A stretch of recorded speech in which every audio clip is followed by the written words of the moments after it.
Кубанычтамын телеграмдагылар жана ошондой эле инстаграм чогулуп баштай бериңиздер. Саламатсыздарбы? Бүгүнкү маанайыңыздар кандай, дем алыш күнүңүздөр кандай өтүп жатат? Инстаграм мен кандай кылып жатам? Плюс белгилерин коюп койсоңуздар. Кутмангеч. Гүлзат Шамиева. Саламатсызбы? Сиздин сонун отзывыңызды окудук. Трансформация болуп жатыпсыз. Сонун. Саламатсыздарбы барыңыздар? Оксана Иманалиева сонун дейт. Инстаграм. Мен бул жактамын. Бир аз инстаграмга көбүрөөк көңүл бурулуп калса, капа болбоңуздар. Телеграм мен дайыма сиздер мененмин жана мен дайыма сиздер үчүнмүн. Так, телеграмга жакшы көрүнбөй калат экен бир аз.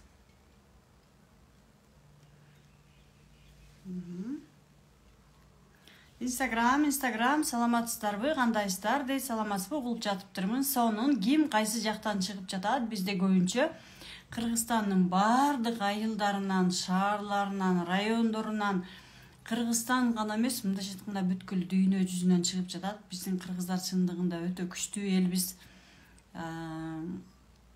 Жүрөгүбүз ушунчалык тоодой. Каалаган жагыбызга барып келе беребиз, коркпойбуз эчтекеден. Азаматсыздарбы? Биз дагы сизге окшоп сабак өтсөк болобу дейт. Конечно, болот, сонун. Записти көрдүм, башым сынып кетчүдөй ооруду, бирок уктап калдым дейт. Уктап калган ал болгону бир аз сопротивление болот. Ысык көл, талас сонун угулуп жатат дейт. Саламатсыздарбы? Бишкек сонун, рахмат. Ош, звук угулбай жаткандар болсо, анда интернетиңиздерди жакшылап караңыздар. Келиңиздер анда акырындан баштай берели. Телеграм жаңы кошулгандар, барыңыздар, саламатсыздарбы? Биздин бүгүн практикумдун 3-чү күнү. Акча эркиндигине кантип чыкса болот? Карыздан кантип кутулса болот? Бул көйгөй биздин күнүмдүк жашообузда, дайыма жашообузду ээлеп келген суроо. Туурабы?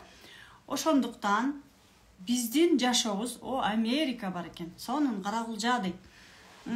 Сонун, рахмат, разымын. Кошула бериңиздер. Акча боюнча көйгөй баарыбызда тең эле болот. Бирок биз ойлойбуз, мен күн-түн деп эле иштей берсем эле акча табам. Анан ошо менен эле мен эмне кылам, байым, анан жакшы жашап калам деп ойлойбуз. Акчанын көйгөйү, мындайча айтканда, бүтпөс көйгөй болот. Туурабы? Анда эмесе бир аз акча жөнүндө дагы айтып берем, өзүмдүн практикамда болгон нерселерди айтып берем. Жана ошондой эле бүгүн дагы сонун өзүңүздөр үчүн 2 практика болот. Бүгүнкү күндүн планында контент берем.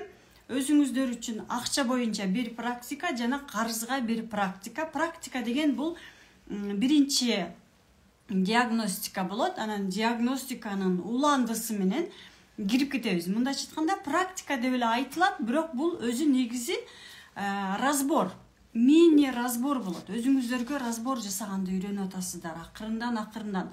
Ал эми биздин трансформация курсуна келгендер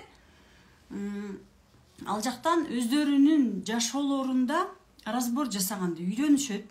Ушунчалык жашоону жеңилдеткенди үйрөнүшөт. Ошондуктан сиздер дагы өзүңүздөргө жашооңуздарды разбор менен жеңилдеткенди үйрөнүп алыңыздар.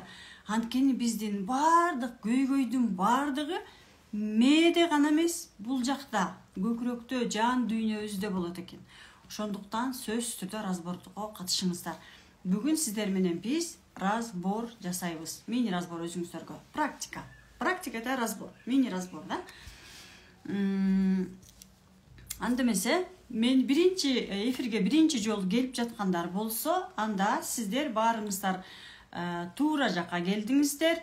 Бул жерде биз болгону көбүнчө киришет да, мен каяка келип калдым, бул жерде эмне болуп атат деп сурашат. Бул жерде биз жан дүйнөбүздү тазалоо менен, ийгиликтүү жашоого умтулуп, бактылуу жашоого умтулуп, келечегибиздин кең болгонуна, балдарыбыздын келечегинин кең болушуна болушу үчүн өтүп жаткан сабак. Азаматсыздар баарыңыздар ушинтип умтулуп, изденип жатканыңыздар үчүн сонун. Өзүңүздөргө дагы рахмат, ыраазычылык айтыңыздар. Мен сиздерге бүгүн сонун практикаларды берип атам, дагы берем. Жана сонун курстарды берип атам. Ошолордун баардыгын алып, мүмкүн болушунча бул жашоодон алганга аракет кылыңыздар, пайдасын тапканга аракет кылыңыздар. Мисалы, сонун пылесосту кеч айттык, жан дүйнөнү тазалаш үчүн укмуш сонун үй тазалайм деп туруп, кымбат жана бүт баарын өзү тазалайт экен, укмуш сонун тазалайт экен деген пылесосту укканбыз, туурабы? Ошону сатып келип туруп, биз койтуп, $2000 сатып келип туруп, коюп койсок, үйүбүзгө коюп койсок, пылесосубуз өзү бизди тазалап береби? Үйүбүздү тазалап бербейт, туурабы? Ал кымбат $2000 пылесос менен дагы күндө өзүбүз сайып алып кыймылдашыбыз керек. Анан үйдү сонун кылып зыңкыйтып тазалап берет. Ошол сыяктуу эле мындай методикаларды отуруп алып 1 саат угуп койгондон жашообуз өзгөрүп кетпейт. Практиканы жасап, жан дүйнөбүздү тазалап, өзүбүз менен иштеп, алдыбызга сонун максаттарды коюп, ушунчалык берилгенде анан өзгөрөбүз. Жашообуз ошондо өзгөрөт.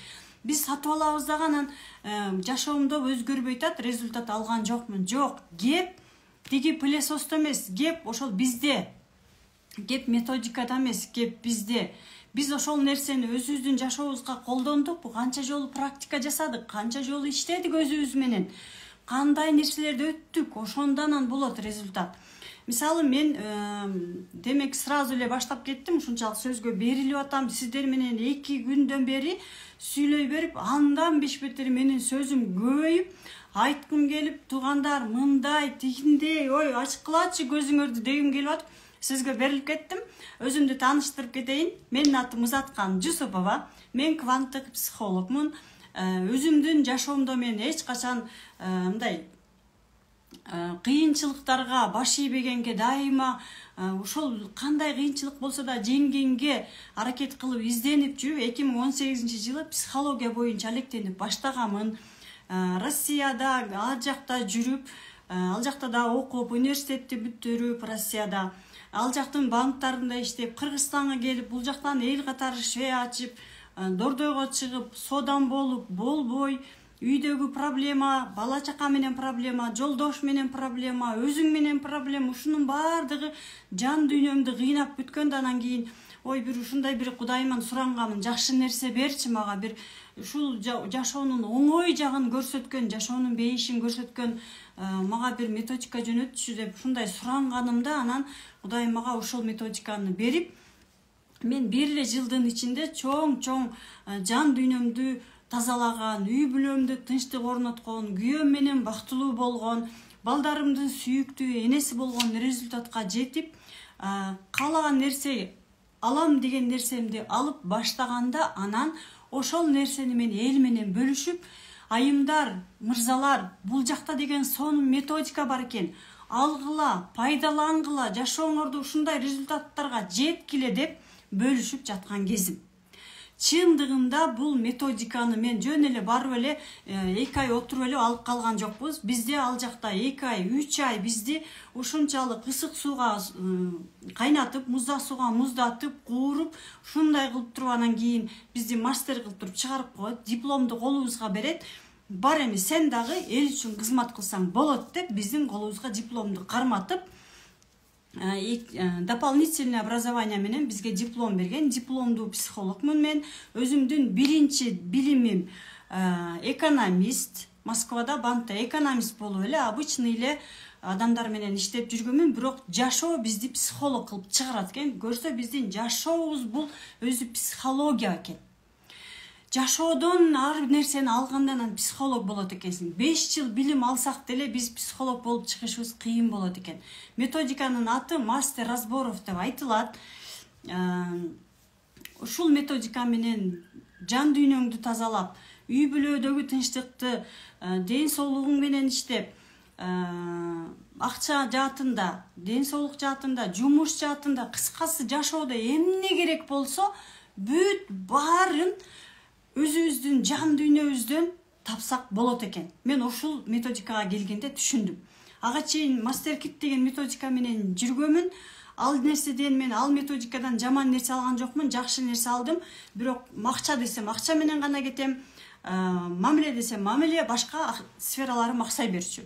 Бирок бул методика келгенден баштап мен бардыгы система менен катар-катар кеткендиктен чоң-чоң ийгиликтерге жетишип келе жатам. Кудайга шүгүр, мен Кудайга 1000 мертебе ыраазымын. Бул методиканын эч кандай мусулманчылыкка, динге каршылыгы жок. Бардыгы биздин адамдардын гана деңгээлинде. Биз эч качан Кудайдан улук эчтеке кыла албайбыз. Баарыбыз Кудайдын жараткан, ыраазы болгон пендесибиз. Туурабы? Ошондуктан өзүм мисалы бүгүнкү темабыз акча боюнча. Мен сиздерге акча боюнча маалыматтарды ушул методикада кандай кылып иштесе болот айтып кетейин. Мисалы мен жашоомдо айына бир айда айтып атпайм, кандай кыйынчылык болсо да тынып, 2 иште иштеп, мисалы Москвада бант иштеп, кайра кошумча Макдональдста иштеп, 5 күн бант иштеп, 2 күн Макдональдста иштеп, ошондо да 50 000, 60 000 рубль зарплата алчумун. Мен үчүн ал акча аябай чоң көрүнчү. Анан бул жакка келип, жанагынтип психология боюнча MasterKitтердин бардыгын сатып алып, өзүм менен иштегенде айына 100 000, 200 000 доходко чыкса болот экен деп ишенип баштадым. Бирок мен ошондо деле түшүнгөн жокмун, бизге акча тапканга эмне тоскоолдук кылат экен. Ал жерде өзүңдүн мээң менен иштейсиң. Акчага эмне тоскоол кылат? Капачылык бул деген эмне экенин деле билген эмесмин. Подсознанияңдагы бир установкаларды тап дейт, эпте бир нерсе кылып табылмыш болуп, ал жактагы тренажерлор менен иштейсиң, можно мне было, не можно было, каяктагы бир акчанын ордуна башка бир нерселер көрүнөт. Туура, мен ыраазымын. Иштеди, бирок бул методикага келгенден баштап мен акча жөнүндө кандай нерселерди практикамда көрдүм. Мен азыр сиздерге айтсам деле болот, бирок бир аз түшүнүксүз болуп калат. Мен мисал менен айтайын.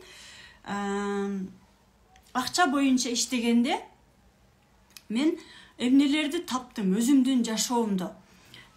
Акча деп, мисалы, сумманы коесуң, заматта эле апама болгон капачылык. Анткени менин апам кичинекей кезимде 6 айымда студент болуп, чоң ата чоң энеме бергенмин.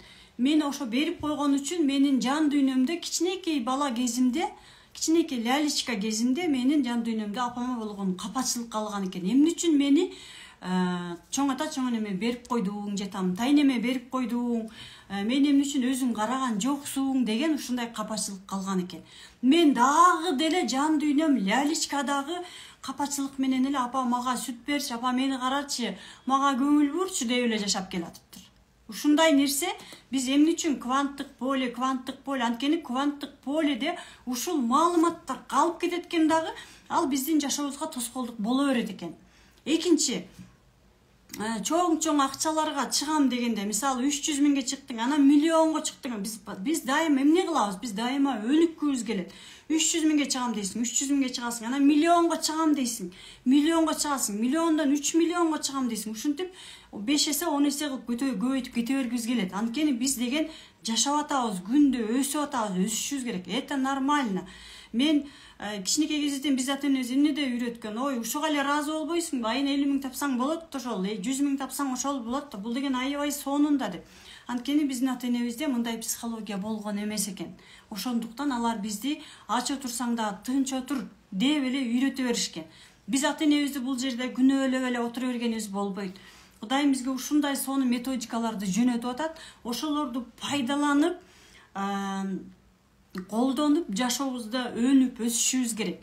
Мисалы, группада жазып атышат, 9000 сом методика мен сиздерге берип жаткан трансформация курсу 9000 сом турат. Аны айтып атышат, бул кымбат. Туура, Кыргызстан үчүн, мүмкүн кээ биркилер үчүн кымбат 9000 сом, туура. Бирок, эгерде биз айына 9000 сом эмес, 90 000 сом тапкыбыз келген ниетибиз болуп, ошо менен өзүбүз менен иштесек, 9 000 сом биз үчүн оңой эле болуп калат. 90 000 сомду Кыргызстанда тапкандар толтура. 90 000 эмес, 900 000, даже 9 миллионго чыкканга ар бирибиздин мүмкүнчүлүгүбүз бар. Бардыгыбыздын бул жакта 90 миллионго, 90 900 миң деп эле коеюнчу, ладно, 90 миң деп эле коеюнчу. 90 миңге кете турган энергия бизде каяка кетип атат? Бизде минуска кетип атат. Кымбат. Азыркы заманда акча жок. Мен деген мындаймын, тигиндеймин. Биздин фокусубуз каякта? Ылдый жакта. Ылдый жакты карап жашап атабыз. Бардык нерсени ылдый жактан издеп атабыз. Жашоо каякта? Жашоо алдыда, вперед. Алдыга кетишибиз керек биз. Анын бардыгын биз бул жактагы жүктөрдүн бардыгын алып, жана мен айттым, апама болгон капачылык. Апама болгон капачылыкты алдым. Өзүмдүн жашоомдогу, атамдагы, чоң атамдагы, мисалы, алардын жашоосунда кандай провал болгон. Мисалы, чоң атамды акчанын айынан, бийликтин айынан, чоң атамды, мисалы, Россияга, не деп коет эле, жана сүргүнгө айдап ийген. Дагы бир тегимде болсо, байлыгын жоготуп ийиштир. Мындайлар сиздердин тегиңиздерди толтура. Баарыбызда тең мындай нерсе бар. Ошолордун бардыгын мен өзүмдүн тегим менен иштегенден кийин, ишенесиздерби, миллионго мен ушунчалык тез чыктым. Көрсө миллион мага оңой эле келет экен. Просто мен аны билбей эле, бул методиканын жардамы менен таап, ошону иштеп чыккандан кийин тез эле миллион келгенде мен, Кудай, кванттык поледе көп нерсе бар турбайбы деп мен ошондо өзүмдүн жашоомдо өзгөргөндөн анан ишендим. Ал эмес, мен азыр акча жөнүндө болуп аткандан кийин баарыңыздар тең эле бизнес, көпчүлүгүбүз бизнес баштагыбыз келет. Жок эле дегенде онлайн бизнес кылгым келип атат, үйдө туруп бизнес кылып акча тапкым келип атат дейбиз. Мен мисалы бизнес менен дагы иштеген моменттерим көп болгон, бизнесмендер менен элечи. Алар менен иштегенде, алардын мисалы бала чагында кичинекей апасы бир нерсе алып бербей койгон капачылыктары, атасынын бир жака жөнөтпөй койгон капачылыктарына биздин менеджерлерибиз турат, Ханзада менеджер, өздөрү разборго катышып, биз менен чогуу көрүп, подтверждать этип, өздөрү дагы таң калган моменттер көп болгон. Именно ошол мен менен иштеп, ошолор менен иштегендер азыркыга чейин өздөрү таң калат. Сиз болгону ушундай эле бир нерсе менен иштедиңиз. Менин капачылыгым, кече айттык, биз эмоция менен иштедик, туурабы? Эмоцияда биз акчабыз келгенде жана акча бизден кетип атканда сүйүнгөндү билбейбиз биз. Мисалы, кредит төлөп атканда аябай кыжаалат болуп барып, кредит төлөшүм керек эле деп бир ай мурун ойлонуп атып, энергиянын бардыгын биз уже ой менен эле жеп салабыз. Ойго дагы билесиздерби, канчалаган энергиялар кетет. Ушул энергияга түшүнүңүздөр. Энергияга баа бериңиздер. Биз ойлонгонду миллиондогон, андан көрө биз фокусубузду кредитке эмес, мисалы, эмне үчүн биз көп карыз болобуз? Фокусубузду кредитке эмес, мисалы, ай сайын кредит төлөй турган болсоңуз да, 20 миң кредит төлөңүз. Мен 20 миңден кредит төлөйм, кредитим бар, карызым бар, 5 балам бар, үйүмдө наным жок, сүт алганга акчам жок дей берсек, болот андай нерсе. Андан бишпедер түшөбүз. Мен жаңыдан Кыргызстанга көчүп келгенде, мен чынымды айтайын, жолдошум жаңыдан жумуш баштаган, Россиядан көчүп келдик. Туура ал жакта 100 миңден, 150 миңден жолдошум экөөбүз иштечүбүз, бирок Кыргызстанга келгенде чындап айтканда сүт алганга акчабыз жок болуп калчу биздин. 2 балабыз бар, сүт алганга акчабыз жок. Нан, чай, анан эптеп тамак. Ан жолдошум айтчу, бүгүн сүт албай эле кое тургулачы, сүткө акча жок болуп атат деп. Бирок биз ошол моментте, менин акчам жок, сүтүм жок деп отурган жокпуз. Жанталашып, изденип, аракет кылып, бул жак менен да иштеп көрөйүнчү деп изденген үчүн, аркага чегинбеген үчүн, дайыма алдыга кеткен үчүн, мына азыркы убакта уже өзүмдүн ийгиликтерим менен сиздер менен бөлүшүп жаткан кезим. Ошондуктан эч качан чөгүнбөңүздөр, чегинбеңиздер, чөкпөңүздөр. Азыркы болуп аткан минусту убактылуу, бул мага опыт. Мага Кудайым ушундай сонун опыттарды берип атат. Мен ушуга ыраазымын деп, ыраазычылык менен азыркы жашооңуздарды опыт катары кабыл алып, алдыга кеткенге аракет кылыңыздар. Биздин жашообуз бул жана беговая дорожка деп коет го, токтобой жүргөн. Биздин жашообуз ошондой беговая дорожка. Именно беговая дорожкага чыккан болсоңуздар, токтоп эле көрүңүздөр, эмне болот? Сразу аркага кетебиз, жыгылабыз. Ошол сыяктуу биз дагы жашообузда, так, бул эмне болот экен, тиги эмне болот экен, булардын курсу эмне болот экен, дагы кандай болуп кетет экен жашоодо дей берсек, аркага чөгүнө беребиз, биз аркага кетебиз, только аркага кетебиз. Ошондуктан эч качан эч нерседен аркага калбай, дайыма жылып кетип, кичинеден болсо дагы жылганга аракет кылыңыздар. Эч качан аркага жылбаңыздар, токтобоңуздар. Фокусту минуска койбойбуз, только плюс. Анан карыз боюнча айта турган болсом, карыз бул күнөөлүү сезим. Мисалы биз айтпайбызбы, трансформация курсунда күнөөлүү сезимдер менен иштейсиздер. Энергия, иерархия закону деген бул энергия каяктан келет?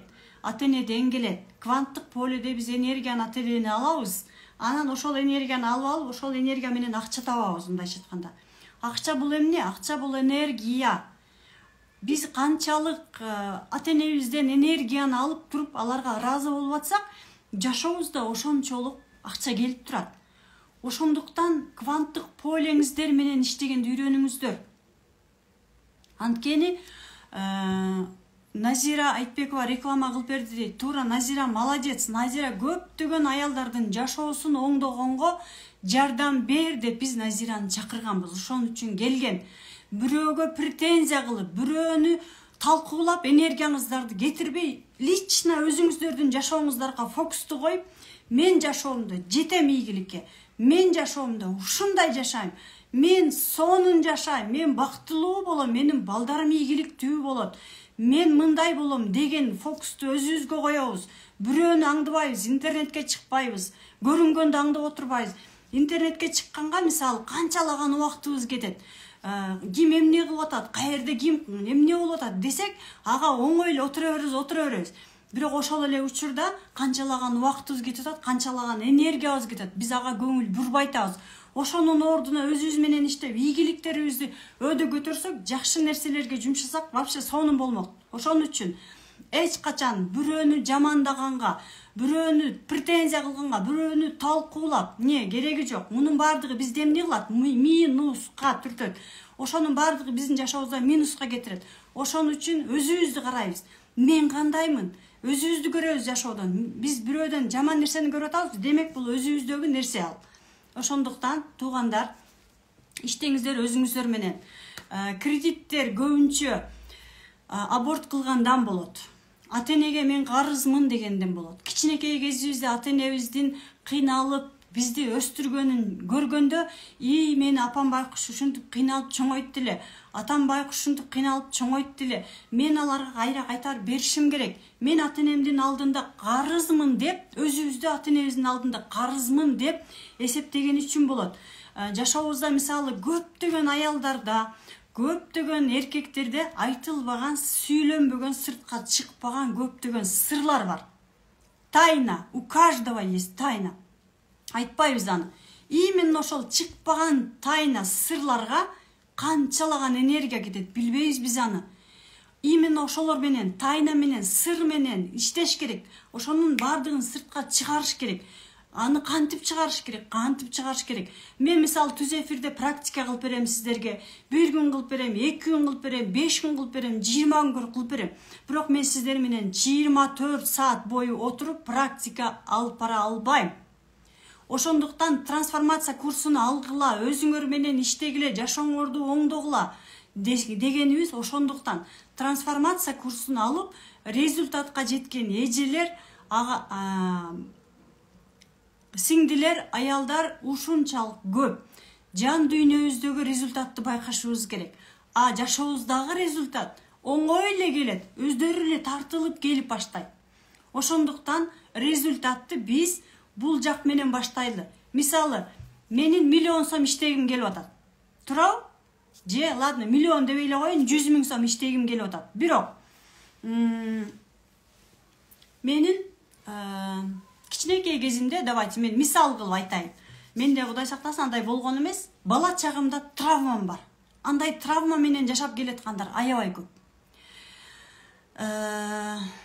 Мисалы, бала чагымда бирөө мага тийишти.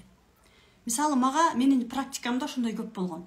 5 жаштан баштап 8 жашка чейин, даже 10 жашка чейин деп коеюн, жакын эле туугандары изнасиловать эткендер көп. Мисалы азыр Назира козголуп аткан проблема менин практикамда козголуп аткан көйгөй менин практикамда аябай көп болгон. Андай нерсе даже кыздар өздөрү деле билишет. Кыздар, мен силердин алдыңарда өкүнөм, бирок силер канчалаган адамдарга бул нерсени пайда кылып атасыңар, силердин мисалдарыңар менен канчалаган нерсе өздөрүнүн жашоосун, адамдар өздөрүнүн жашоосун оңдойт. Мисалы менин ошол фокусту айтып коеюн да, менин фокусум ошол бала чактагы травмада. Мен кантип анан жашоомдо бактылуу боло алам? Мен кантип жашоомдо ийгиликтүү боло алам? Менин жан дүйнөмдө боль бар менде. Мени изнасиловать этип келген, мисалы, например, да, и ошондой бала чактан калып калган, аны тело эсинде бар, телонун, мээбиздин эсинде бар, боль бар, ал энергия ошол больга кете берет. Ошол больду обеспечивать этип, аны күндө ага тамак берип, жанагы больго тамак берип, анын курсагын тойгозуп, аны жашап атат. Аны сыртка чыгарыш керек. Сыртка чыгармай сайын энергия ошону бага берет. А каяктагы энергия ашат сыртка, ийгиликке каяктагы энергия жетет. Ошонун бардыгын, ички дүйнөбүздөгү больдун бардыгын практика менен иштеп чыгарыш керек сыртка. Мисалы, бизде миллиондогон аялдар бар. Тура баары айтат, сиз менен иштейличи, жеке сиз менен иштейличи. Тура мен мисалы разбор жасайм да. Күнүнө 3 адамга разбор жасайм. Bir айда 60 адамга разбор жасайт экенмин. 60 адамга мен 60 адамдын жашоосун бир разбор менен мен же жылдырам, же жылдырбайм. Ал эми трансформация курсун алсаңыздар сиздер, ал мен жасаган практиканы сиздер өзүңүздөргө 100-200 практика жасап аласыздар. Ал жерде деген ар бир случайга бар, изнасиловать эткенге бар, бул жашоодон өтүп кеткен ата-энебизди кой берген, жакындарыбызды кой берген, ата-энебиздин алдында күнөөлүү сезген сезимдер, ата-энебизге болгон капатчылыктар, өзүбүздү кантип жакшы көрөбүз, ушунун баары менен иштей турган толгон токой бардык жашоонун ар бир случай деп коеюн, ар бир окуяларга, ар бир нерсеге керектүү практикаларды мен ал жерде сиздерге кеңири кыргыз тилинде түшүнүктүү кылып бергенмин. Андан сырткарыдагы эместер менен отуруп алып, айтыңыздарчы гана, эмне болуп атат, кимде эмне болуп атат, кандай болуп атат деп сиздер менен дагы иштешем. Биздин менеджер кыздарыбыз дагы иштешет, жооп берип турат. Разбор боюнча менеджерге жазсаңыздар болот. Эми түшүндүңүздөр, биздин акчага кете турган энергиябыз каякта экен? Биякта. Миллионго кете турган энергия каякта? Биякта, больдо. Апам бир тууганымды караган, бир тууганымы жакшы көргөн, мени жакшы көргөн эмес. Ушундай капачылыктарыбыз бар.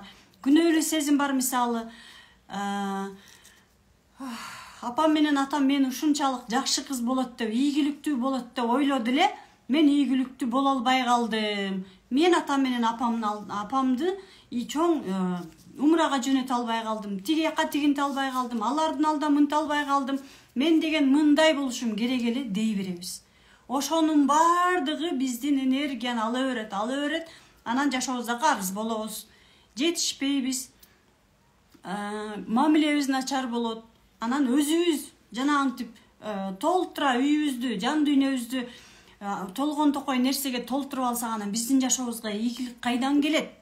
Жашоону тазалашыбыз, жан дүйнөнү тазалашыбыз керек. Ошондон кийин ийгиликтерге жол ачылат экен, оңой эле келет экен. Миллион деле оңой эле келет экен. Анан көбүнчө биз ата-энебизге күйүп уруша беребиз. Мисалы, мага бүгүн бир кыз жазып атты, тынбай, бир тууганым ушинтип өтүп кетти, аялынын айынан өтүп кетти деп бир тууганына күйүп урушуп атат. Туура мен ал күйүп урушкан аябай сочувствую да, туура түшүнөм. Бирок биз эч ким эмеспиз. Биз адамбыз. Биз эч кимди сактап кала албайбыз, өлүмдөн сактап кала албайбыз, башка нерседен сактап кала албайбыз. Ошондуктан биз башка бирөөнүн жашоосун өзгөртө албайбыз. Аларга ыраазычылыгыбыз менен аларды өздөрүнүн жашоосуна кой беришибиз керек. Келиңиздер, анда түшүндүңүздөр, туурабы? Фокусубузду биз плюска коебуз, минуска койбойбуз. Кредит барбы? Кредит эмнеден келет айтылып атат. Эгерде сиздин жашооңузда бир тайна барбы? күнөөлүү сезим барбы? Аборт кылдыңыз беле? Измена болду беле? Жашоо күйөөңүздү же измена болду беле? Ушундай нерселер сиз өзүңүздү күнөөлөп, Кудайдын алдында күнөөлүүмүн деген бир сезимдер барбы? Всё, уже кредит, уже энергияңыз минуска кетет. Ушундай күнөөлүү сезимдер, жана сыртка чыкпаган эмоциялар, ушулардын бардыгы бизди минуска тарта берет. Ошонун бардыгын биз иштешибиз керек. Жашообузга, мисалы, бул жакта биздин жан дүйнөбүздө же мээде чувство вины же карызмын деген программа барбы? Болду. Ал турат ошол жакта. Анан бизге элдер келет. Банк келет, карыз берет, башкалар келет, бизди алдап кетет. Акчаларыбызды алдатабыз. Ошонун бардыгы бизде эмне кылат? Энергиябызды минуска түшүрөт. Кредит бул минуска кеткен эле биздин энергиябыз. Ата-энебизди сактабыз келди, ата-энебизге ушунчалык жардам бергибиз келди. На самом деле биз ата-энебиздин баласыбыз, биз аларга ата-эне болуп алганбыз. Биринчиден эмне менен иштеш керек? Эгерде трансформация курсуна келсеңиз, ал жакта баары катар-катар иштелип кетилет. Прям по порядку биринчи модулдан 10-чу модулга чейин катары менен берилген. Так, эми келиңиздер, давайте.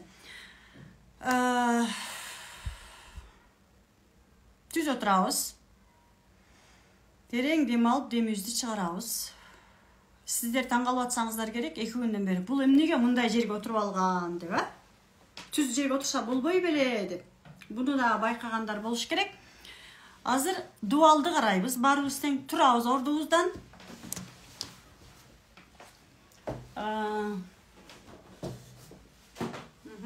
Турдуңуздарбы? Вот, дуалга нар жакты карап тура бериңиздер, эгерде сиздерге ыңгайлуу болсо. Дуалды карап турабыз дагы. Болушунча ушул дуалды түртөбүз. Мына колуңуздар меникиндей коюңуздар. Угулуп атамбы? Түртөбүз. Ханзада телеграмдан айтып кой. Түртөбүз. Кара ылдый түшүрөбүз дагы. Жакын жылып туруп дагы түртөбүз дуалды. Болушунча түрткөнгө аракет кылыңыздар. Болушунча түртөбүз. Абыбыздын жетишинче. Түртөбүз. Дагы түртөбүз. Болушунча алыбыздын жетишинче түрткөнгө аракет кылгыла, жылдырганга аракет кылгыла. Ушунчалык күчүбүздүн болгону менен түртөбүз. Бул практиканы сөзсүз түрдө аткарыш керек. Түртөбүз. Дагы түртөбүз. Азаматсыздар, түртүңүздөр дагы. Чарчап калгыча түртөбүз. Канчалык энергияңыздар кетти? Хорошо, после операции болсо жасабайбыз. Кандай ощущение болду? Сезебиз. Эмне сезип жатасыздар? Дуалды түртүп жатканда сезимдерге көңүл бурабыз. Эмне сезип жатасыздар? Түртүңүздөр, болушунча түртөбүз. Болушунча жылдырганга аракет кылабыз. Эмне сездиңиздер? Пайда жок. Тура? Ыйлагым келди дейт. Сезимдер менен бөлүшөбүз. Азыр бул жака сезимдер менен бөлүшүңүздөр. Алсыздык, чарчап калдым, алым кетти, көрдүңүздөрбү? Биздин жашообузда энергиябыз каяка кетип атат? Пайдасыз эле бир жака. Пайдасыз эле жака кетип атат. Энергия кетти, көрдүңүздөрбү? Биз энергиябызды ушундай эле бир жылбаган күнөөлүү сезимдерге, жылбаган нерселерге кетирип атабыз. Чарчап калдым, чарчадым, ачуум келди дейт, Түртсөң да жылбайт. Бирок биз ошо жылбаган эле дуалды түртүп атабыз. Акча келбей атат, кредит болуп атат менде, тиги болуп атат. Кереги жок нерсеге аракет кылдык дейт. Кереги жок эле нерсеге аракет кылып атабыз. Бесполезно дейт, кускум келди, көрдүңүздөрбү? Чарчап калдым. Биздин энергиябызды биз именно ошол дуалда бизде канчалаган нерсе бар экенин көрдүк, Бул биздин күнөөлүү сезимдерибиз. Жан дүйнөбүздө ошентип, жан дүйнөбүздү кыйнап аткан кезибиз. Gereksiz ele жака кетирип атабыз энергиябызды. Пайдасы жок жака. Сездиңиздер, а? Сезим аркылуу биз билдик. Туурабы? Энергия кетти, көрдүңүздөрбү? Ошондуктан биз өзүбүз менен иштешибиз керек. Жөн эле отуруп эле наалый берген ушул дубалды түрткөнүбүз. Кыйналып бергенибиз ушу дубалды түрткөнүбүз. Пайда жок эле нерсеге, пайда жок жака эле энергиябызды ушинтип эле дубалды түртүп эле өзүбүздү кыжалаткылы эле кетирип атабыз. Жүрөккө күч келди дейт. Ооба. Жүрөккө күч келет. Эже менде кредит дагы жок, доход да жок, күйөө да жок, данные. Сонун азаматсыз. Фокус каякта? Максат болу керек, максат керек сизге. Жылбаган нерсеге алымды жумшадым, чарчап калдым дейт. Көрдүңүзбү? Биз жашообузда күнөөлүү сезимге, пайда жок жака эле энергиябызды корото беребиз. Ошон үчүн ошол нерсенин баардыгын ошол дубал жылбаган. Бул эмне? Бул блок. Блок бул эмне? Биз блокту түртүп атабыз. Блоктор бул күнөөлүү сезимдер, капатчылыктар, таарынычтар, жабылган эмоциялар. Ошолордун баардыгынан арылганда, анан аркасында сонун нерсе болот.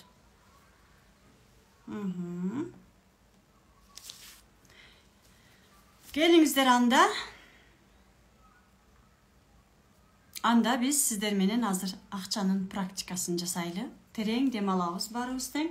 Түз отурабыз.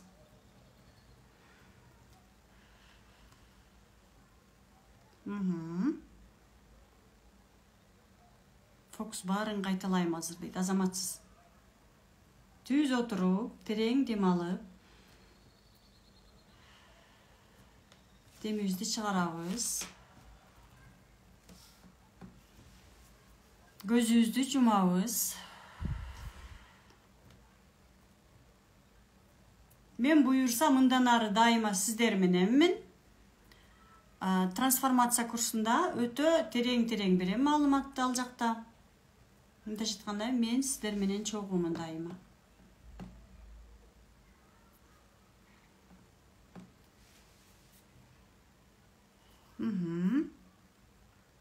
Ооруп калдым тамды түртүп деп көрдүңүзбү? Ооруп калабыз жашообузда да ошондо. Көзүбүздү жумабыз, терең дем алабыз.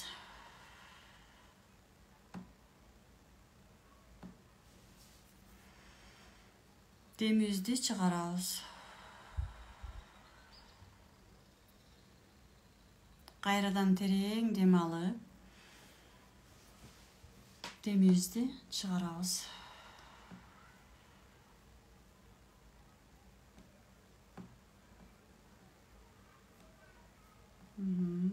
Кайрадан терең дем алып,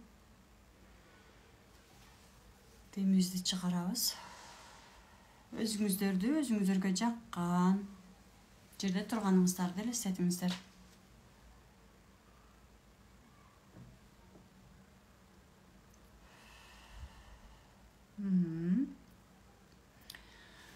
Мүмкүн балалыктагы үйүңүздөр болот, мүмкүн тоо, өзүңүздөргө жаккан, неважно, ким каякта тургусу келсе, ошол жакта тура берсе болот.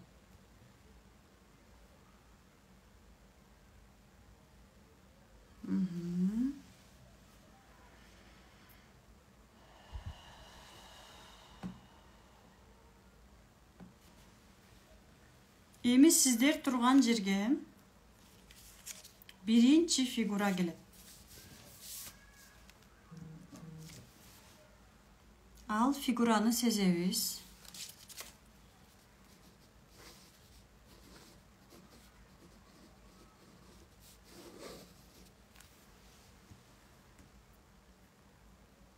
Ал фигурага болгон, биринчи фигурага болгон кандай сезимдер келди сиздерге?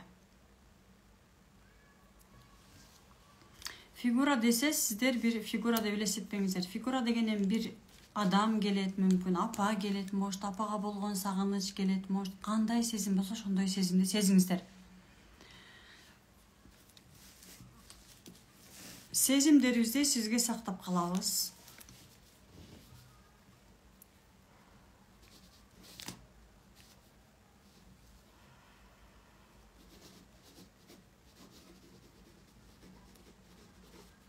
Эми ошол эле жерге экинчи фигура келет. Үч бурчтук деген фигура болбойт. То есть үч бурчтук келбеш керек.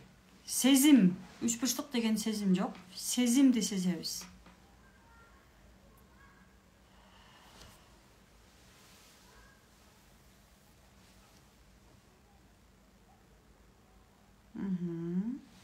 Экинчи фигурага болгон сезим кандай?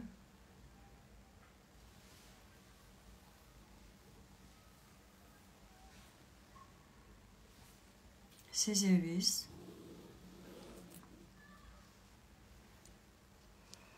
Эми биринчи фигурага карап туруп, эмне деп айткыбыз келсе, эмне сезсеңиздер айтыңыздар.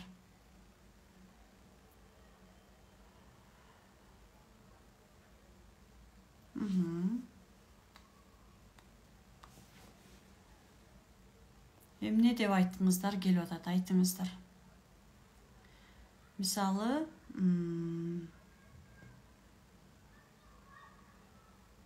биринчи фигурага эмне деп айткыбыз келип атат?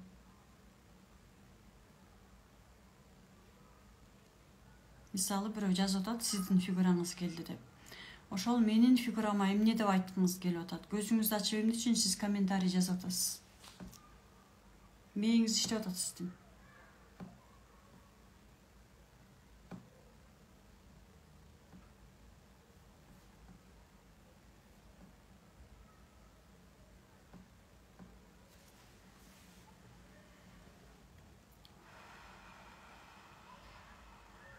Ушул убакта, айтып жаткан убакта эмне деп өзүңүздү кандай сезип атасыз?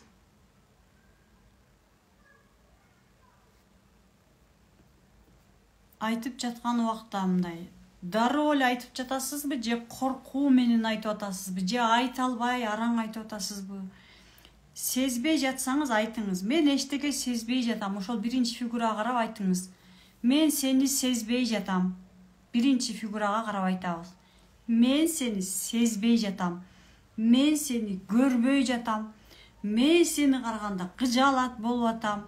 Мен сени караганда эчтекени көрбөй атам. Эчтеке фигура келген жокпу? Мен сени вообще көрбөй жатам. Эмне болсо ошонун баарын айтабыз, чыгарабыз. Биринчи фигура эмне экенин айтам сиздерге. Эми экинчи фигурага карап, экинчи фигурага эмне айткыңыздар келип атат, айтабыз.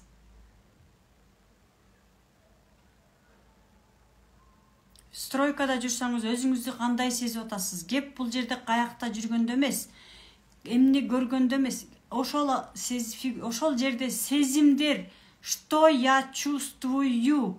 Мен өзүмдү кандай сезип жатам жана ошол фигурага эмне сезип жатам, ошол жөнүндө сезим керек бизге. Кванттык поле бул. Сезимдер талаасы. Сезимге көңүл бурабыз. Экинчи фигурага карап туруп айтабыз. Эмне сезгенибизди айтабыз. Эчтеке калтырбай экиге полный чыгарабыз. Садаган болоюндар, комментарийге жазбайбыз эчтеке деп.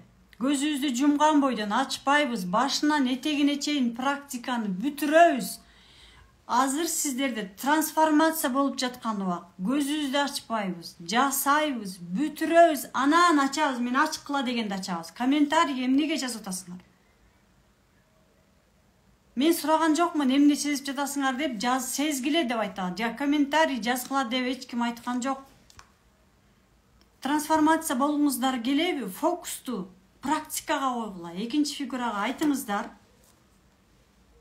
Көзүбүздү ачпайбыз. Экинчи фигурага болгон сезимдин баарын айтабыз. Көрбөй атсак көрбөй атам, сезбей атсак сезбей атам. Капа болсок капа болуп атам, ыйлагыбыз келип атса ыйлап атам деп айтабыз баарын.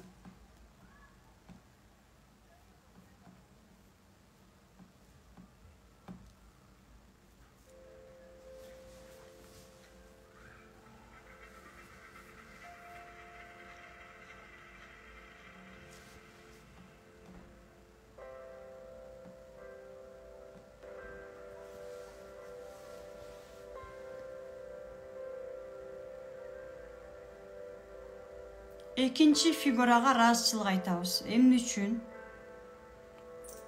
Сиздер үчүн экинчи фигура ким? Жана эмне экинчи фигура? Мүмкүн эмне болушу мүмкүн, мүмкүн ким болушу мүмкүн.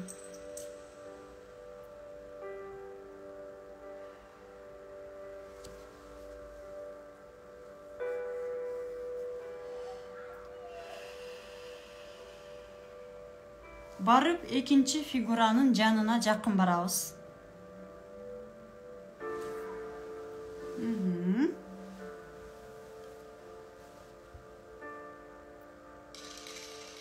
Экинчи фигуранын айтабыз.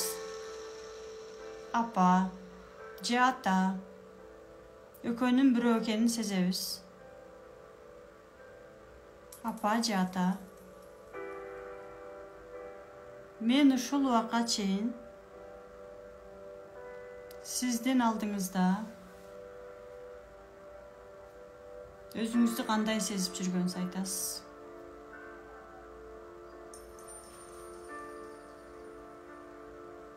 Апа, ата, мен сизден суранам. Мага өзүңүздүн сүйүүңүздү, мүмкүн экөө тең болушу мүмкүн. Сүйүүңүздү бериңиз. Энергияңызды бериңиз.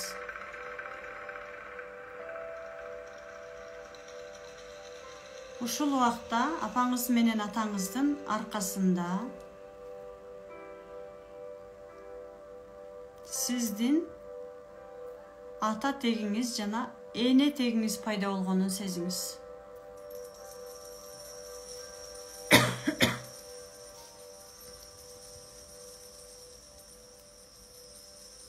Алар сиздин жашооңузга эмне керек болсо баарын берип жатканын сезиңиз.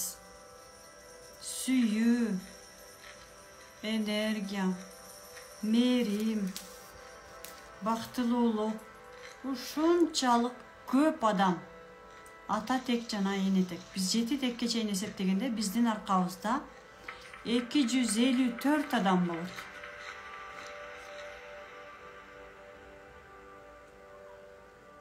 Ошолордун баары тең сиздин атаңыз менен апаңызга энергия жөнөтүп жаткандарын сезиңиздер. Экинчи фигурага. Апаңыз менен атаңыз алардан алган энергияны сизге берип, сүйүүсүн сизге берип, ыраазычылыктарын, ийгилик, талант баарын берип жатканын сезиңиз.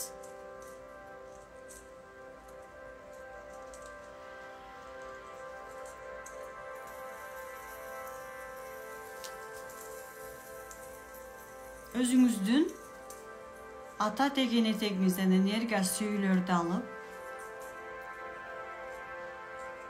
кабыл алып жатканыңызды жана денеңизге толуп жатканын сезиңиз.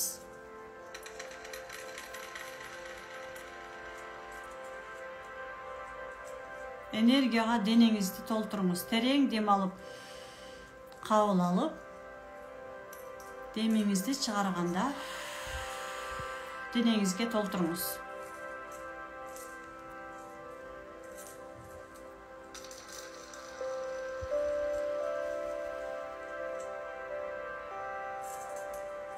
Ушул эле фигурада туруп, аркаңыздан атаңыз менен апаңыз, өзүңүздүн фигураңызда туруп, аркаңыз менен аркаңызда атаңыз менен апаңыздын турганын сезиңиз жана 254 тегиңиздин баарын сезиңиз. Биринчи фигурага караңыз. Биринчи фигура бул сиздин жашооңуздагы акчаңыз. Экинчи фигура бул сиздин жашооңуздагы акча эмне үчүн сиз каалагандай келбей жаткан причина болчу.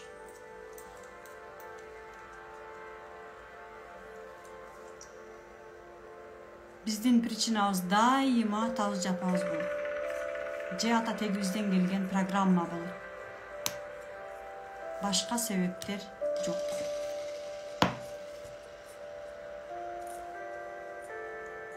эми айтабыз. Сезебиз биринчи фигурага кандай болду сезимдер? Өзүңүздү ушунчалык өзүнө ишенген, өзүн сүйгөн, бардык нерсе колунан келген адам сезиңиз. Анткени сиздин тегиңиз колдоп турушат. Каалаган нерсеңизди берип атышат алар сизге. Эмне десеңиз баарын бергенге даяр. Бактылуулукту, байлыкты, эмне кааласаңыз бүт берип жатышат алар. Беришет. Кванттык поледе баары берилет. Экинчи фигура сиз каалаган суммадагы акча болуп, сизге келип жатканын сезиңиз. Биринчи фигура акча да.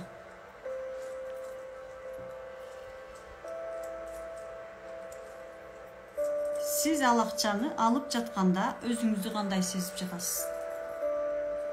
Биз акчаны кубаныч менен алышыбыз керек. Кубануу менен, сүйүү менен, бактылуулук менен. Биз айтабыз да, ой мен акчага деле карабайм, мен акча вообще мен үчүн.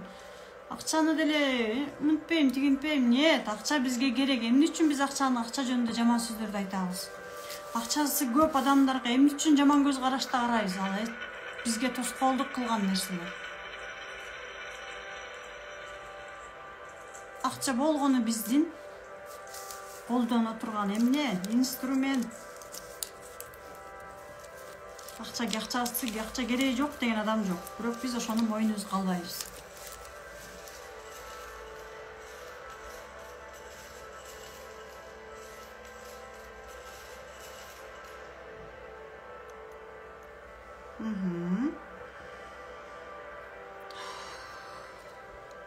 Биринчи фигураны кабыл алыңыз. Мен сени кабыл алдым, менин акчаларым. Эми үчүнчү фигура келет. Эгерде карызыңыз болгон болсо, үчүнчү фигура бул сиздин карызыңыз. Ипотека, кредит, же бирөөгө карызсыз.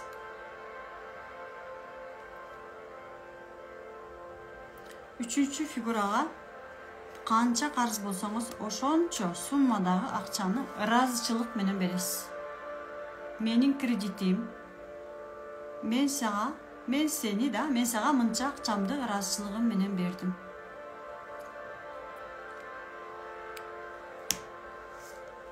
Ушундай практика менен акчага болгон установкаларды кетирсе болот. Бирок буга дагы тоскоолдук болгон, капачылык болушу мүмкүн, башка нерсе болушу мүмкүн. Терең дем алып, акырын көзүбүздү ачабыз.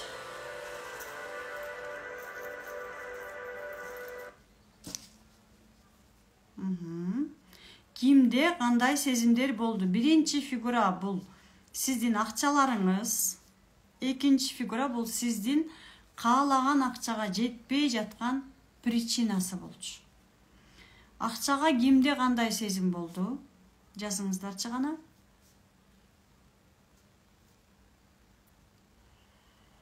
Азаматсыздар. Көп адамдар комментарий жазбай отурушту, практика жасашып. Биздин телеграм катташтар биринчи фигура мамам болду дейт. Экинчи сезимге күнөөлүү сезим болуп ыйладым. Атам жапам болгон жок. Экинчи фигура бол башта бардак экен. Кубануу. Биринчи фигура мен жаман көргөн адам келди дейт. Анткени сиз акча дегенде сиздин жан дүйнөңүз ойлойт, бул менин баягы жаман көргөн адам. Демек жаман көргөн адамга канчалаган акчага кете турган энергияны жаман көргөн адамга кетирип жаткан кезиңиз. Биринчи фигура күйөөмдү көрдүм дейт. Акчага кете турган энергияны күйөөңүзгө кетирет экенсиз. Это нормально да, менин жашоомдо дагы көп чыккан күйөөм. Анткени менин күйөөмдүн өзүнүн мамасынын колунда чоңой болгондуктан энергияны менден алып чыккан да көбүнчө. Аялдык энергия эмес, апалык энергияны требовать этип чыккан. Менден биринчи фигура атам, экинчи фигура мамам эле дейт. Хорошо. Кандай сезимдер болду аларга? Биринчи фигура венч көрүнүп, башым айланды. Биринчи фигура бул акча. Эгерде биринчи фигурага болгон сиздерде жагымсыз сезимдер болсо, демек сиздердин акча таба турган энергияңыздардын баардыгы ошол сиздер көргөн фигура, ошол сиздер көргөн фигурага капачылык, наразычылык, ошондой сезимдерге апа жака ошол фигурага кетип атыптыр. Экинчи фигурага кандай сезим болсо, демек ошо акчанын келбей жатканы, жана биз дуалды сүзүп түртүп атпадыкпы, жок эле пайдасыз эле нерсе. Ошол блок, ошо экинчи фигура бул акчанын келбей жаткан блогу. Кээбиркилер айтып атпайбы, экинчи фигура бул атам деп. Демек, сиздин жашооңузга акча келиш үчүн сиз причина менен иштешиңиз керек. Биз причина менен иштегенде анан жанагы дуал жылат ордунан, блок жоголот. Ошол блок жок болгондо анан бизге акчага жол ачылат. Биз азыр блок түртүп атабыз, ордунан жылбай атат. Качан биз ошол блокту жок кылганда, блок менен иштегенде бул блок кетет, анан акчага жол ачылат. Ошон үчүн биз ошол блокту жок кылышыбыз керек. Тура атабыз, биз аны жөн эле түртүп атабыз, айлабыз кетип атат, чарчап атабыз, болбогон эле жака энергиябызды кетирип атабыз. Ошондуктан сөзсүз түрдө бул блок менен иштеш керек. Жөн эле түрткүлөй бербеш керек аны. Жөн эле энергияны кетирип чарчай бербеш керек. Бул экинчи фигура. Кантип иштейбиз дейт. Кантип иштейбиз? Трансформация курсун алсаңыздар болот, иштесеңиздер болот. Туура акысыз практикалар менен иштегенге болот, бирок биздин жашообузда ар түрдүү ситуациялар болгон. Дайыма сиздерге мындайча айтканда, биз биринчи класска барганда биринчи А деп тамганы үйрөтүп, биринчи палочканы үйрөтүп, анан А деп тамганы үйрөтүп, анан жазганды үйрөтүп, анан тамгага тамганы кошуп, анан кийин окутуп, анан кийин чоң китептерди окуткан. Туурабы? Ошол сыяктуу эле биз трансформация курсунда баардыгын катары менен үйрөнөбүз. Биринчи иерархияны түзөбүз. Энергия каяктан келет, ата менен апа каяктан келет, каякта туруш керек, ошолорду түздөйбүз. Андан кийин аларга болгон окшоштук, алардын жашоосун биз көбүнчө кайталайбыз, лоялдуулук деп коет. Именно ошол менен иштейбиз. Трансформация курсунда ушунун баардыгы берилген, кантип иштейбиз. Именно ошо менен иштей бергенде эле жашообузда мамилебиз өзүнөн өзү оңдолуп, акчаларыбыз өзүнөн өзү эле келип, максаттарыбыз өзүнөн өзү эле ордуна коюла берет. Ойлогон нерселер уже боло берет. Ошондуктан биз биринчи бул жак менен иштешибиз керек. Сөзсүз түрдө трансформация курсунда иерархия деген бар. Алар менен иштейбиз. Лоялдуулук, баланс закону. Биз канчалык жан дүйнөбүздөн плюстарды чыгарган сайын, ыраазычылыктарды чыгарган сайын, ыраазы болгон сайын ошондой энергия бизге келет. Канчалык чыкса ошончолук келет. Бул баланс закону. Андан кийин капачылык деген бар. Алар менен иштейбиз. Капачылык биздин жашообузда толтурат. Таарына өрөбүз. Тамакка деле таарынабыз. Апабыз бир нерсе сөз айтып койсо деле таарынабыз. Бирөө жумуш кылып, мисалы коллегабыз да, биз көбүрөөк жумуш кылып, ал жумуш кылбай койсо деле таарына өрөбүз. Өзүбүзчө бизге больно боло берет. Ошонун баардыгы менен иштегенде күнөөлүү сезимдер, аборт болгон балдар, бул жашоодон өтүп кеткен жакындарыбызды коюп беришибиз керек. Ошолардын баардыгы биздин трансформация курсунда бар. Алсаңыздар, колдонсоңуздар өзүнөн өзү эле боло берет. Ал жакта сиздер өзүңүздөргө мини разбор жасаганды үйрөнөсүздөр. Канчалык практика жасап, сапаттуу жасап, азыркы мен жасап аткандай эле, мен ошол жакта эле ушул эле сөзүм менен, ушул эле үнүм менен көзүңүздү жумуңуз, мындай кылыңыз, тигиндей кылыңыз деп эң жогорку сапатта атайын сиздерге ыңгайлуу болсун деп студияга барып, музыкасы менен аябай трансформация кылып, трансформация жакшы боло турган кылып, жогорку сапатта жаздырганмын. Жана баарын түшүндүрүп айтып, видео сабактары менен 30 күн сиздер менен чогуу сабакта биз болобуз, жана биздин куратор кыздарыбыз болот, сиздерди жетектейбиз биз. 30 күндөн кийин, эгерде жакшы ийгиликтерге жетишип баратсаңыздар, дагы белектер берилет. Андан сырткары дагы кошумча сабактарды беребиз биз белектерге. Ошондуктан дайыма биз менен болуңуздар, өзүңүздөрдүн жашооңуздар менен иштеңиздер, жашооңуздарды жеңилдетиңиздер. Бул нерсенин баардыгын ишке ашырганга толук мүмкүнчүлүгүбүз бар. Мына Кудайым мага берди ушул нерсени. Эми мен ошонун баардыгын сиздер менен бөлүшүп жатам. менин биринчи орундагы максатым бул сиздердин жашооңуздарды жеңилдетиш. Көпчүлүк айтышы мүмкүн, бул сатыш керек экен, эптеп эле максатты сатыш керек экен. Туура. Биз максат койгондо бир эле нерсени койбойбуз. Мен акчаны да коем, ийгилигимди дагы коем, сиздердин результатты коем, сиздерде жыйынтык болсун, сиздердин жашооңуздар да оңдолсун. Мен да акча табайын. Сиздер дагы, мисалы мен ар бириңиздерден 9000 алып аткан болсом, сиздердин жашооңуздарга 90.000 келсин, 900.000 келсин деген ниет менен мен аракет кылып иштешем сиздер менен. Эгерде өзүңүздөр жан дүйнөңүздөр менен берилип иштесеңиздер, миллиондор оңой эле келет. Анткени мен өзүмдүн жашоомду, практикамда кандай өзгөрүүнү болсо дагы өзүңдөн башла дейт. Туура, өзгөрүүнү өзүңдөн башла. Мисалы мен өзгөрүүнү өзүмдөн биринчи, андан кийин жолдошумдан, андан кийин бир туугандарыма бердим, разборду жасадым, аларга практикаларды жасап үйрөттүм. Мына менин келиним, бир тууган инелерим, жолдошум, сиңдим, Кудайга шүгүр, менин апам, бардыгыбыз үй бүлөбүз менен 2 жыл мурунку жашаган жашоо менен биздин азыркы жашап аткан жашообуздун айырмасы асман менен жердей. Эмне үчүн? Анткени биз баарыбыз тең өзүбүз менен именно ушул методика менен иштеп жатабыз. Ошондуктан результат бизде бар, көзүбүзгө көрүнүп атат. Кудай, ушинтип эле жашаса болот турбайбы? Биз ушул убакка чейин мынтип жашап жүргөн турбайбызбы деп, ошон үчүн сиздер менен бөлүшүп жаткан кезим. Кабыл алыңыздар. Баарыңыздарга ыраазымын. Мен буюрса сиздер менен Инстаграмда, Телеграмда дайыма маалыматты толугу менен именно ушул методика боюнча бергенге аракет кылам. Андан кийин диагностика боюнча мен сиздерге диагностика убада бергенмин. Суббота күндөрү акысыз диагностика өтүп турам сиздерге. Келиңиздер, акысыз диагностикага катышып туруңуздар. Мен сиздерге ушунчалык ыраазы болом, эгерде биздин чыгарган постторго комментарий жазып, ыраазычылык жазып, жана биздин методика боюнча ушундай затканга бардык, ушундай нерселер өттүк деп биздин репост кылып биз менен бөлүшүп турсаңыздар, мен сиздерге чындыгында жан дүйнөм менен ыраазычылыгымды айтып турам. Ыраазымын.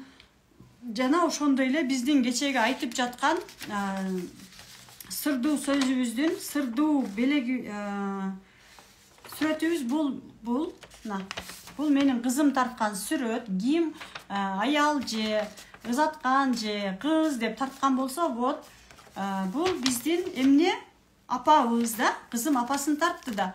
Демек биздин фокусубуз, баланын фокусу апасындабы, биздин деле фокусубуз дагы деле апабызда. Дагы деле апабызга болгон сүйүүдө, ал өмүр бою болот. Бирок апабыздан ошондой сүйүүнү, өзүбүз каалаган сүйүүнү алдык беле? Ошондо кептин баары. Ошондуктан балалыгыңыздардагы сүйүү менен иштеңиздер. Сүйүүнү биринчи орунга өзүңүздөрдү коюңуздар. Башка жакка алаксыбаңыздар. Бардык нерсе чудо деп коет го орусча. Чудону башка жактан издебеңиздер. Чудо бул сиздерсиздер, өзүңүздөрсүздөр. Чудонун бардыгы, это вы есть чудо. Сиздер чудосуздар. Чудонун бардыгы ошол методика аркылуу, практика аркылуу жасай берсеңиздер, чудонун бардыгы бул жакта. Кудайым бизге баарын берген. Ошону эле сыртка алып чыгып эле көрсөтө албай жүрөбүз биз. Таланттарыбыз бар бизде, ушунчалык мүмкүнчүлүктөр бар. Бирок анын бардыгын биз жанагы дубалды түртө албагандай эле блок менен эле энергияны жөн эле талаага кетирип эле жашап жатабыз. Ошонун бардыгын иштеңиздер. Сиздерден суранам. Сөзсүз түрдө трансформация курсуна келиңиздер. 1 ай катышыңыздар, 2 ай, 3 ай дегенде сиздерде 1 айда өтө сонун результаттар болду. Анткени биз жакында жандуу практикалар, жандуу жолугуш өткөргөндө ушунчалык көп айымдардын ыраазычылыгын көрүп отуруп, чынымды айтсам мен өзүм ошол жерде ушунчалык таң калдым. Кудай, мен адамдарга ушунча көп нерсе жакшылык кылып аткан турбаймынбы деп. Анткени туура мен ушунчалык айтып берем, бирок адамдардын кайра жообун обратно алганыңда бул башкача сезим болот экен. Алардын ушунчалык сүйүнүп, ушунчалык жан дүйнөсү менен берилип результаттарын айтып жатканда мен ушунчалык бактылуу болдум. Кудай, мен ушундай ар бир адам ушундай бактылуу болсо бул деген эмне? Ар бир адам, ар бир аял бактылуу болсо үй бүлө бактылуу болот турбайбы? Көрдүңүздөрбү? Ошондуктан келиңиздер, иштеңиздер. Эгерде сынап жок, мен кымбат, акчам жок дей турган болсоңуздар, анда өзүңүздөр билиңиздер. Фокусуңуздарды дайыма плюска коюңуздар. Дайыма жакшылыкка коюңуздар. Дайыма ийгиликке, сүйүүгө коюңуздар. Жана ошондой эле биздин сырдуу сөзүбүз 9000 деп 2 күндөн бери эле айтып жатат дейт. Ооба, туура 9000 сом. Азыр бир аз. Сиздерге мындай комментарийге кийинки келе жаткан суббота диагностика күнү жана 100 суроого жооп деген дагы түз эфирди уюштурабыз.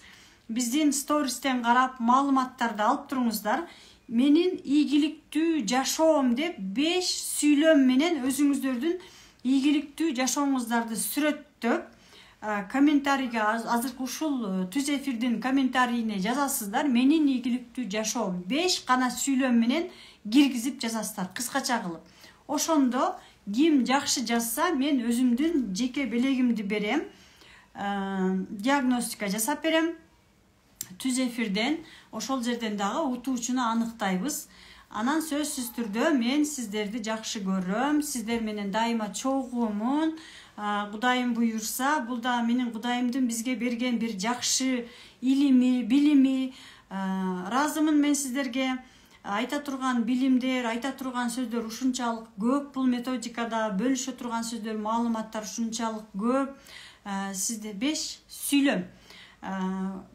Буйурса дайыма сиздер менен чогумун. Барыңыздарга разымын. Барыңыздарды жакшы көрөм.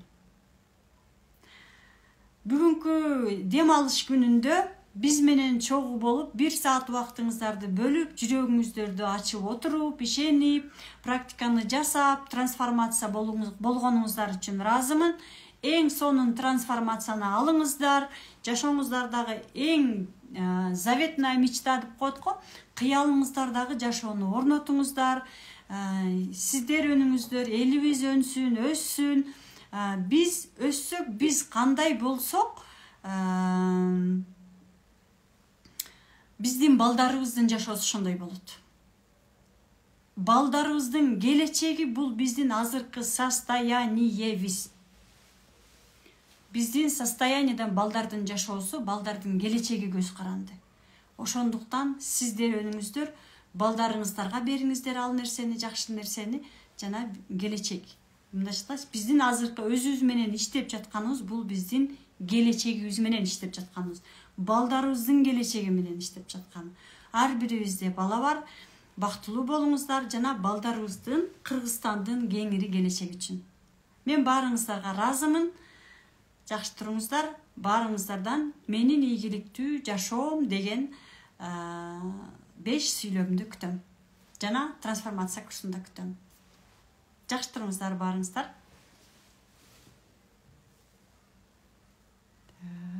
Остановить. Рахмат. Сонун гүлдөр келип атат биякта. Жакындарымдын ийгиликтүү бизнеси. Рахмат. Сиздерге да рахмат, разымын.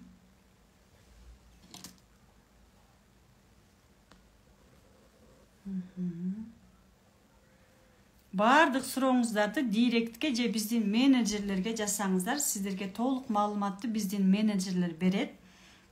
Биздин менеджерлер ар бир клиент менен индивидуально консультация берип иштешет. Биздин кыздарыбыз азамат. Мен командама, менин кыздарыма разымын. Саламатта болуңуздар.